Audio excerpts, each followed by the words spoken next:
Hello everyone, welcome to your daily card reading for December 18th, 2014.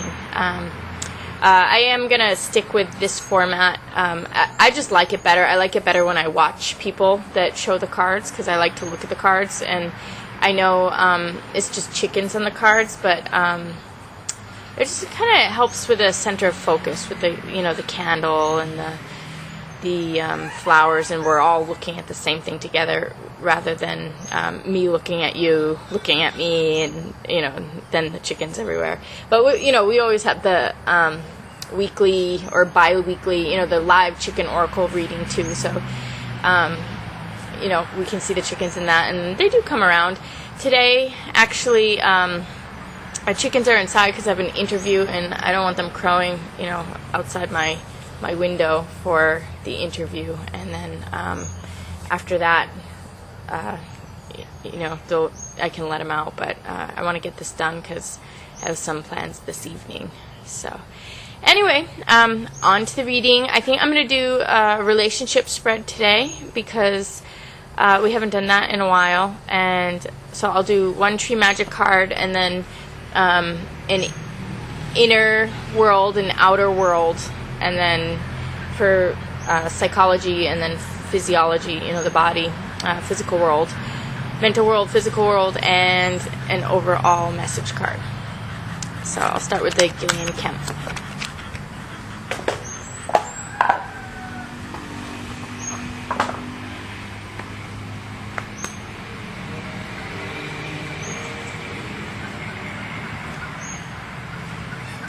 Well, we got the strawberry tree. We just had this the other day. The rare gifts.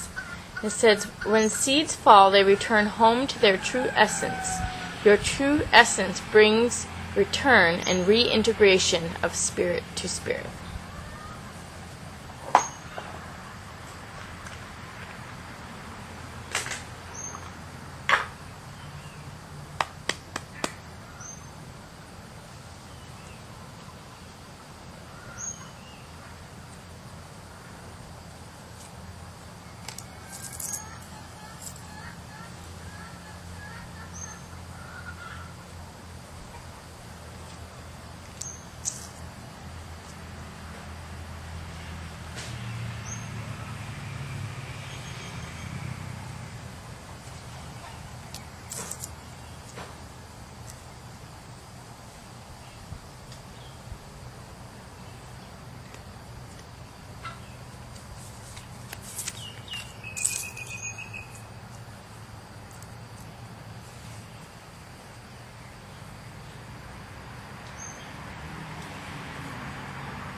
Okay, so we have Flower again. We just got her recently too. Okay, so right away, so this is the person we're looking at, and these are the outside influences. But right away, I just want to say the psychology here is one of renewal, like we were talking about yesterday.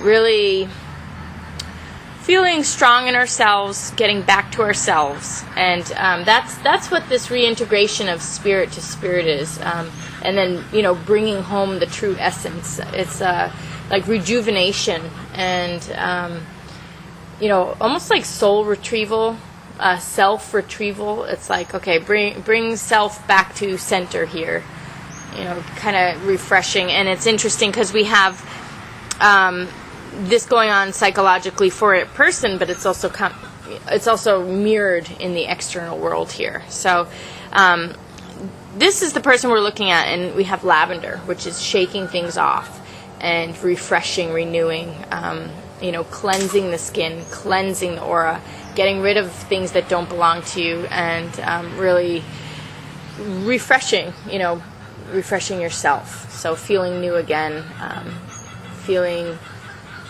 at peace, and feeling rested and relaxed.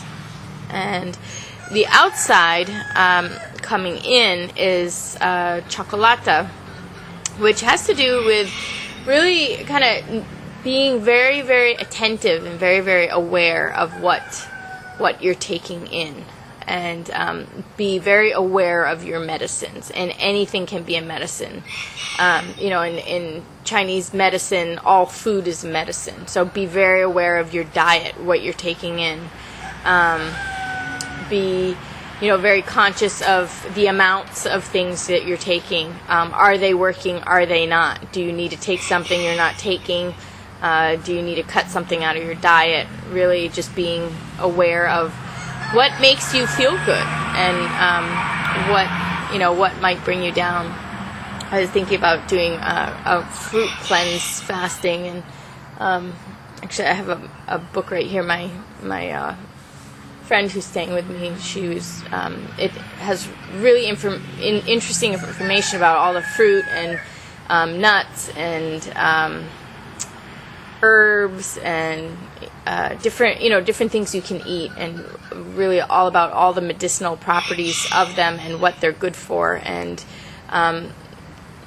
everything's a medicine. So make sure that you're eating and taking in to make your body feel strong and good and sharp and alert and focused. And chocolate is a medicine. Chocolate is an excellent medicine. Cocoa, it's phenomenal medicine. But if you take it too much, it can make you tired. Sugar is also an awesome medicine, but if you take it too much, it could make you tired. People can get allergies to them. They can get reactions to them. They can have adverse effects if you're not careful. It can make you over-energized, and then it can also make you under-energized. So you really want to pay attention to your physical energy level. Like, are you at the energy you want to be? Sometimes you're overstimulated and you need something to calm you, or you need to change your diet to calm, or it can go the other way. You need more energy. So anyway, there's like an adjustment with food and diet here coming for somebody on the outside. So the external forces here are adjusting diet, kind of adjusting intake, and even I even include exercise in this, because are you exercising enough? Are you exercising too much? It has the same kind of effect on a person as a diet would. What are you doing for your body, even physically, in terms of action, not just intake of foods, but even what you're doing physically for yourself. So anyway, there's this kind of stabilization going on with the mind here. So this mind is getting stronger. They're making themselves stronger. The external minds are having to, it could be one individual or more than one, but they're having to, really adjust their mind in either calming it down or strengthening it, and just feeling good and, feeling healthy and stable. And this also, both of these cards are stable. This one, this actually is more stable emotions. This person needs to stabilize their emotions with their mind. This one has to stabilize their physical body and their life with their actions. And this is really not so much having to take in. It's really more about letting go, because this is about relaxation, shaking things off, shaking off the energy that doesn't belong to you. Just letting everything melt away and fall away that is not to your benefit, and starting over fresh and new. So it's interesting how both of these are on the same wavelength, but a little bit, with the different kind of the different focus on balance here, on what is being balanced. And then in the physical world, for the person we're looking at who is trying to shake things off and kind of let go of things that are not serving, they are in the physical body running that Magdalena energy. And Magdalena, she came to us yesterday in the video, but she she has to do with really being there as a partner, as a provider for all people emotionally, as a kind of a psychological and emotional guide for people. Magdalena was, she's named after Mary Magdalene, who was a very, very amazing woman who nothing can change a person like that. I know so many horrible things had been said about her in the Bible, and she really had a reputation very, very far from who she was. She was Jesus's partner, and she was totally disregarded and disrespected.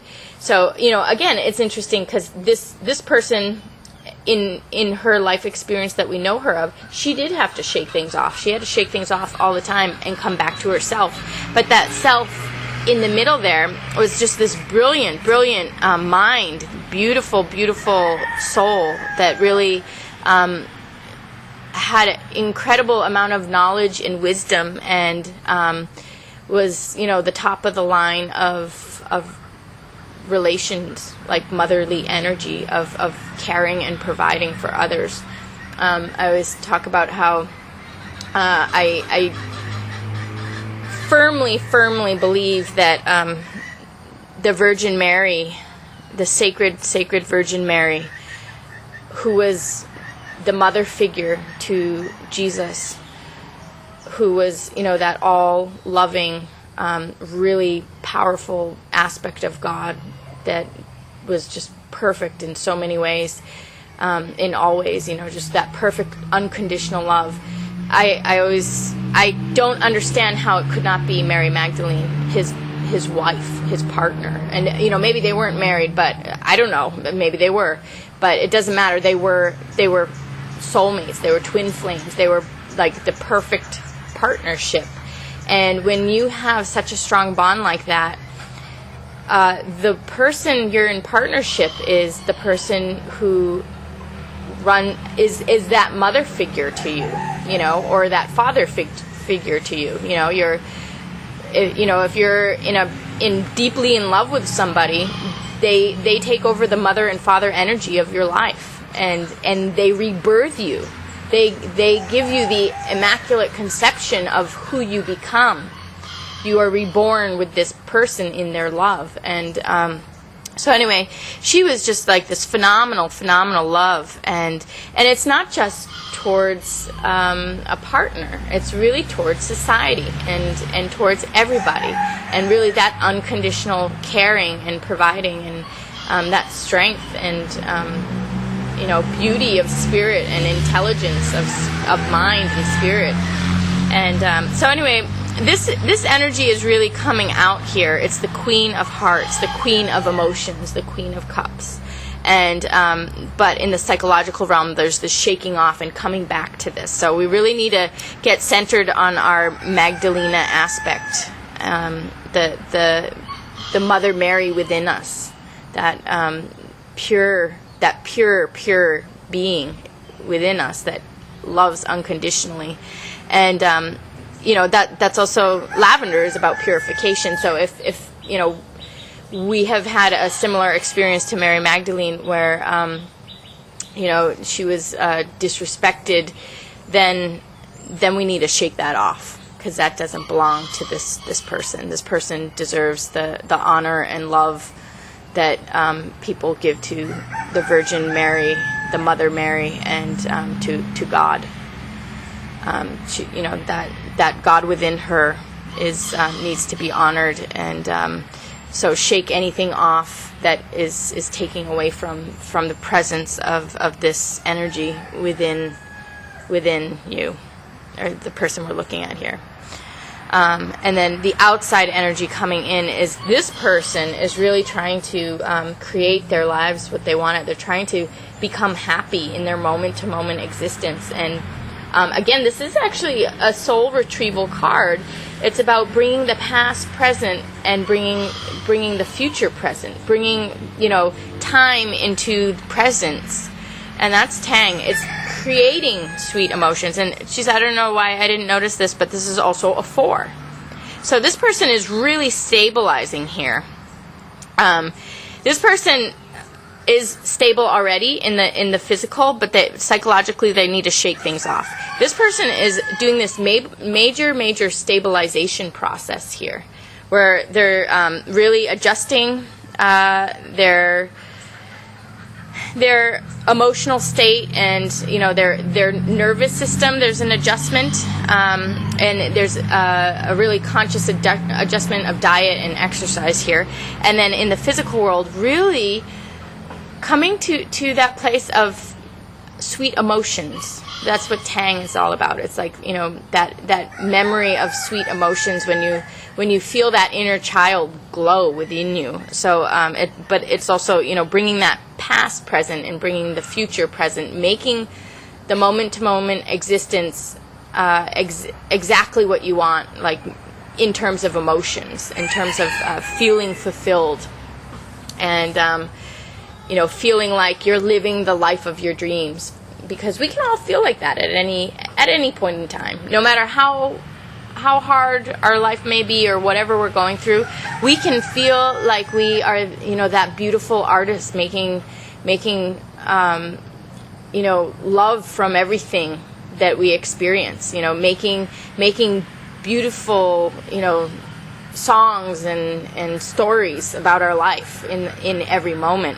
And really also even creating the experiences that we want by maybe going out more or staying home more, just doing more what we want to create our life exactly as it feeds our soul. What does feed our soul? What feeds our soul is what we need to do here, and have that happiness, have that extreme happiness in the moment. So this person here is really coming into this stabilization of their existence and of their emotions.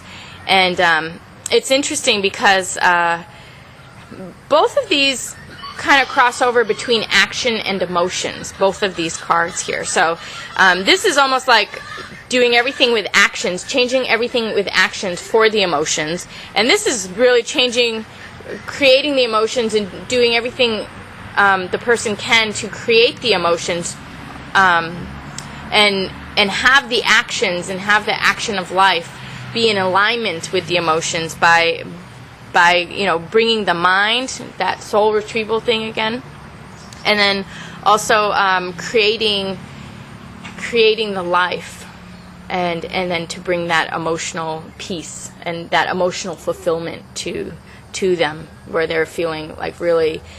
People should always feel very proud of themselves in their lives in the positive way, where no matter what we have gone through or no matter what's happening, we feel really fulfilled with how we're living it.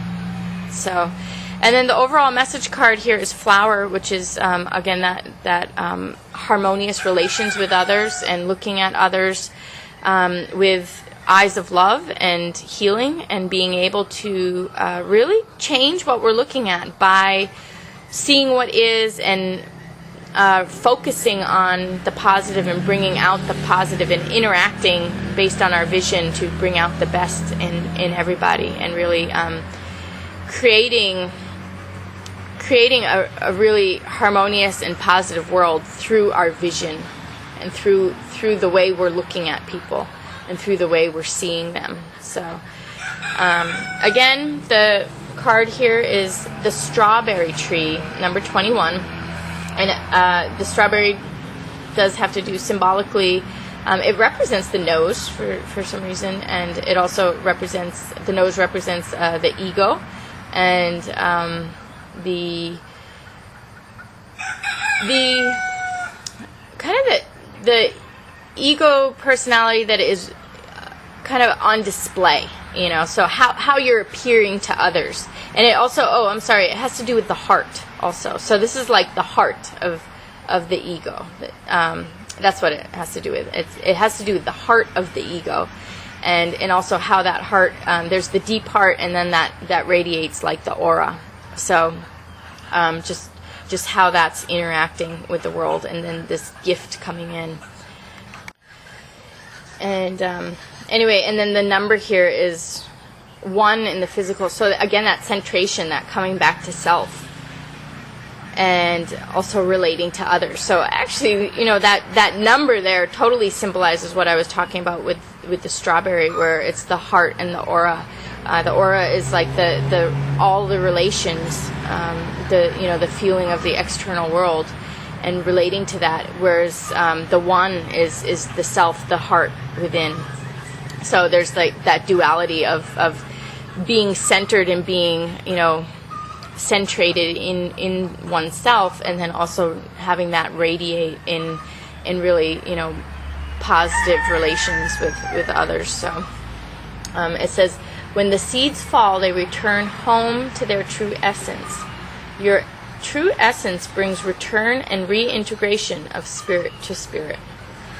So, and it's funny, the rare gifts. Let me look at the book here, the rare gifts. I never quite see. I mean, I can understand the rare gifts of self, and the gifts that are really of relation and of self. But let me read the book 1 second. Okay, so it says the strawberry tree, or the arbutus, predicts great happiness that may arrive in a rare way. 2 great events could concur, like the red strawberry-style fruits that appear on the tree at the same time as the white bell-like blossoms. You will be ringing in the changes, dispelling demons, and passing a test of freedom symbolized by the blossom. The berries represent food from the land of the promise, revealing that you will be indulging in luxuries and sharing pleasure that is doubled. Your deserved happiness may be bestowed upon you as a gift from the gods. It could arrive in a strange way because the strawberry tree is rare. Okay, so I guess that makes sense. I guess it's really about the rare gifts of spirit and the rare gifts of life, because it's about great happiness coming in, and freedom, and blossoming. And it's interesting, it talked about that dispelling of negative energies, and then also really knowing how to indulge in things properly, and then just this sharing of great happiness. So anyway, I hope everyone got what they needed out of this today, and I will see you again tomorrow. Thanks a lot.